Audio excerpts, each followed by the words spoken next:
Hello, welcome back to another video. My name is Lance and I love cars a lot. If I had a faster one than this, I would love it. But I started with this car a long time ago and I'm gonna keep going with keep going with it for a long time. And maybe one day I'll afford something even fancier like a twin turbo R8 or some shit like that. So anyways, I'm gonna give a little update of like everything that I've done with the car recently and where it's at right now, some of the stuff I learned along the way recently, and then talk about the next couple things that I plan to do to it before we get it driving it again. So, ta-da, you can see the engine is in. Turbo is mocked up on here, and it's a little bit tighter in some areas than I expected, but we're gonna talk about all that in a little bit. Cleaned up the garage here. It's looking a little bit better, a little more spacious. See the old block chilling down there for people to stand on. And the intercooler and the AC, which are both going in soon. And then now lots of space on the workbench. And some of the things to be putting in here soon to include all the AC lines and the stuff for the AC vents and then radio and stuff like that. Peep the blacked out dash stuff, which I don't know if I like that or not, but I'm working on it. Looks a little better than the silver. And the absolutely just trashed interior here. Yeah, lots to do on that to get it back to where it needs to be. But okay, let me talk about the whole process of putting the engine in and things learned from that. So I'm gonna put you back on there. Yeah, all right, cool. So I assembled the engine, which was just a short block, putting the heads that were reworked and cleaned up back on top of that.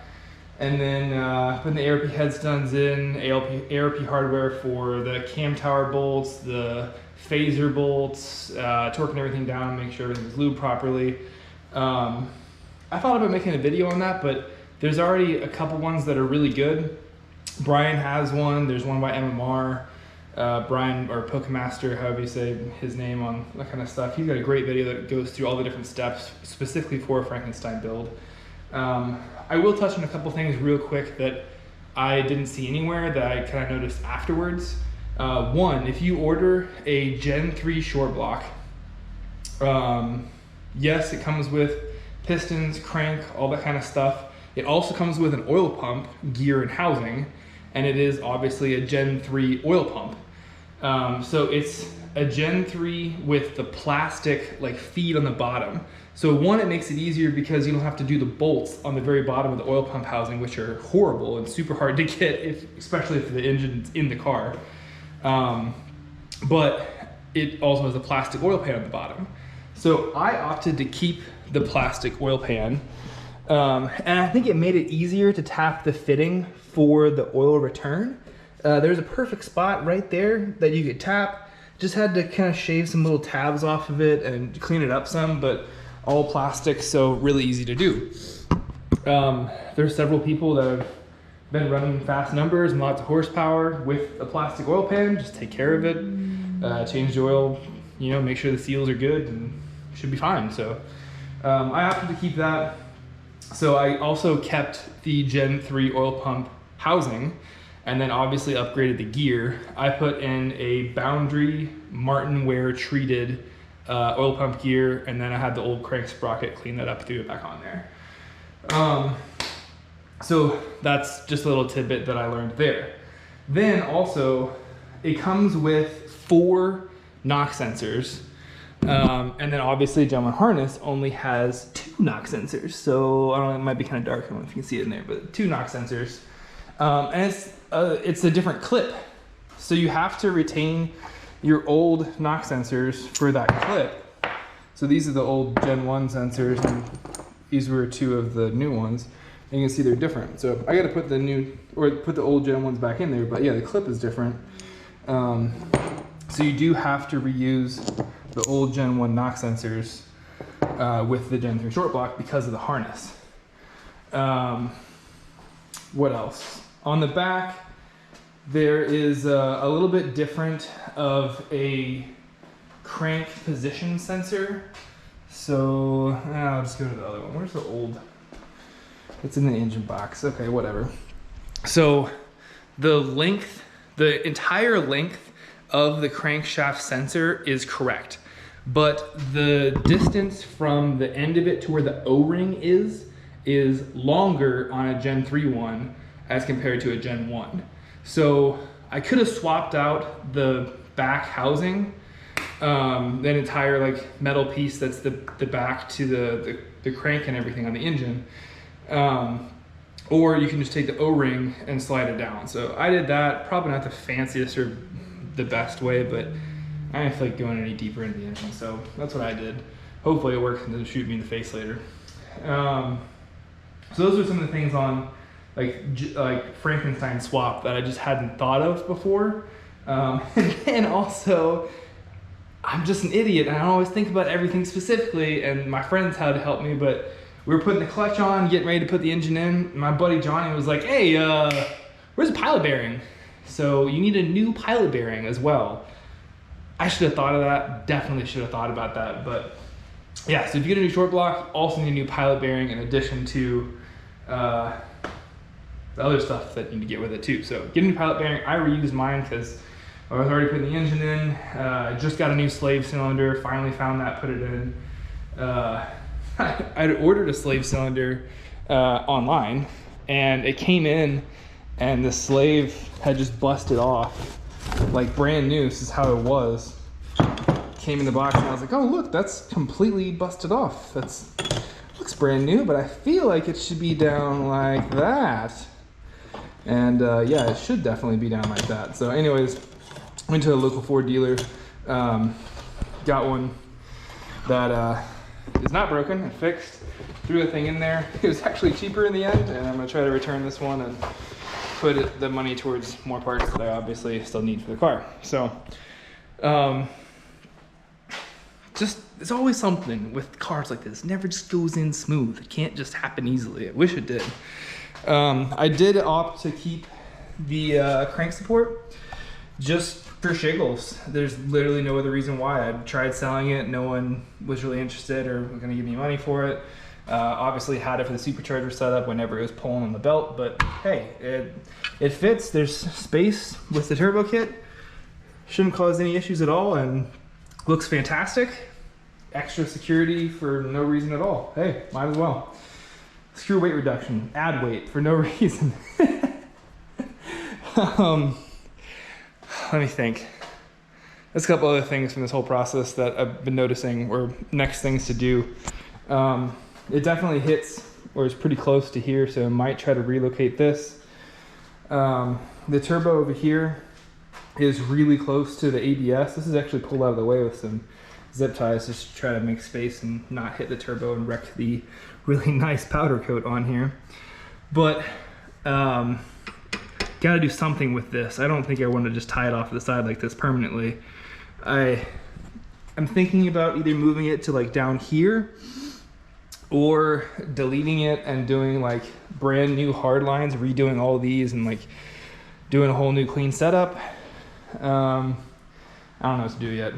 We'll figure it out.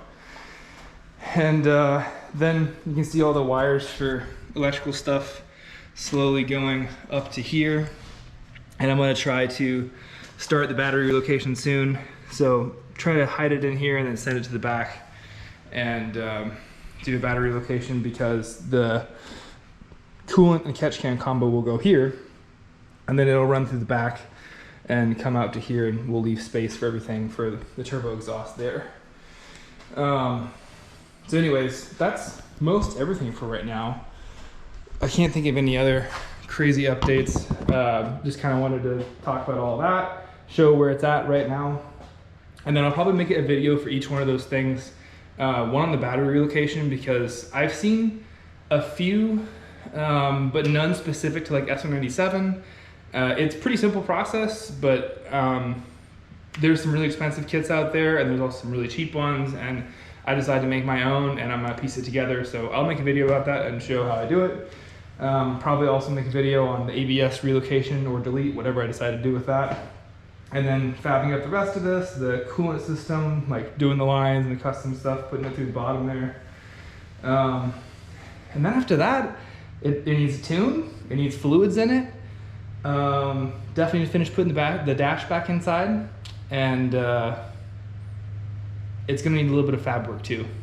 Just because of the tubular front end, like there's just no frame rails here like there used to be for the intercooler to go onto. So I'm gonna have to fab up something for that. And then also, because of the tubular front end, this bar here is lower than it would be with a stock frame rail, which would be here. So the downpipe for the turbo comes from here and hits exactly where that bar is because it's lower than the stock one should be. So it's supposed to go underneath the stock frame rail, and now it hits. So, you know, you start doing custom stuff and you run into custom problems. That's just how it goes. I have really enjoyed the BL Fab turbo kit so far. It seems to be a very high quality kit. Maybe later I'll make a video on like how it is whenever I've got it running and working and stuff. But everything about it has been really great. Those headers are actual like 4-into-1, and as opposed to like the On3 headers, which is like just a straight line with all the headers going straight into it. This is the actual like collector of 4 of them all into one. And then it comes to the crossover and has everything going to the bottom of the T6 flange for that big ass turbo. So anyways, I'll stop rambling. That's all I got for right now. I just wanted to send a little update out. And if anybody wants to see something specific as I have things out and the engine bay is open and working on stuff, leave a comment. Maybe I'll make a video for that.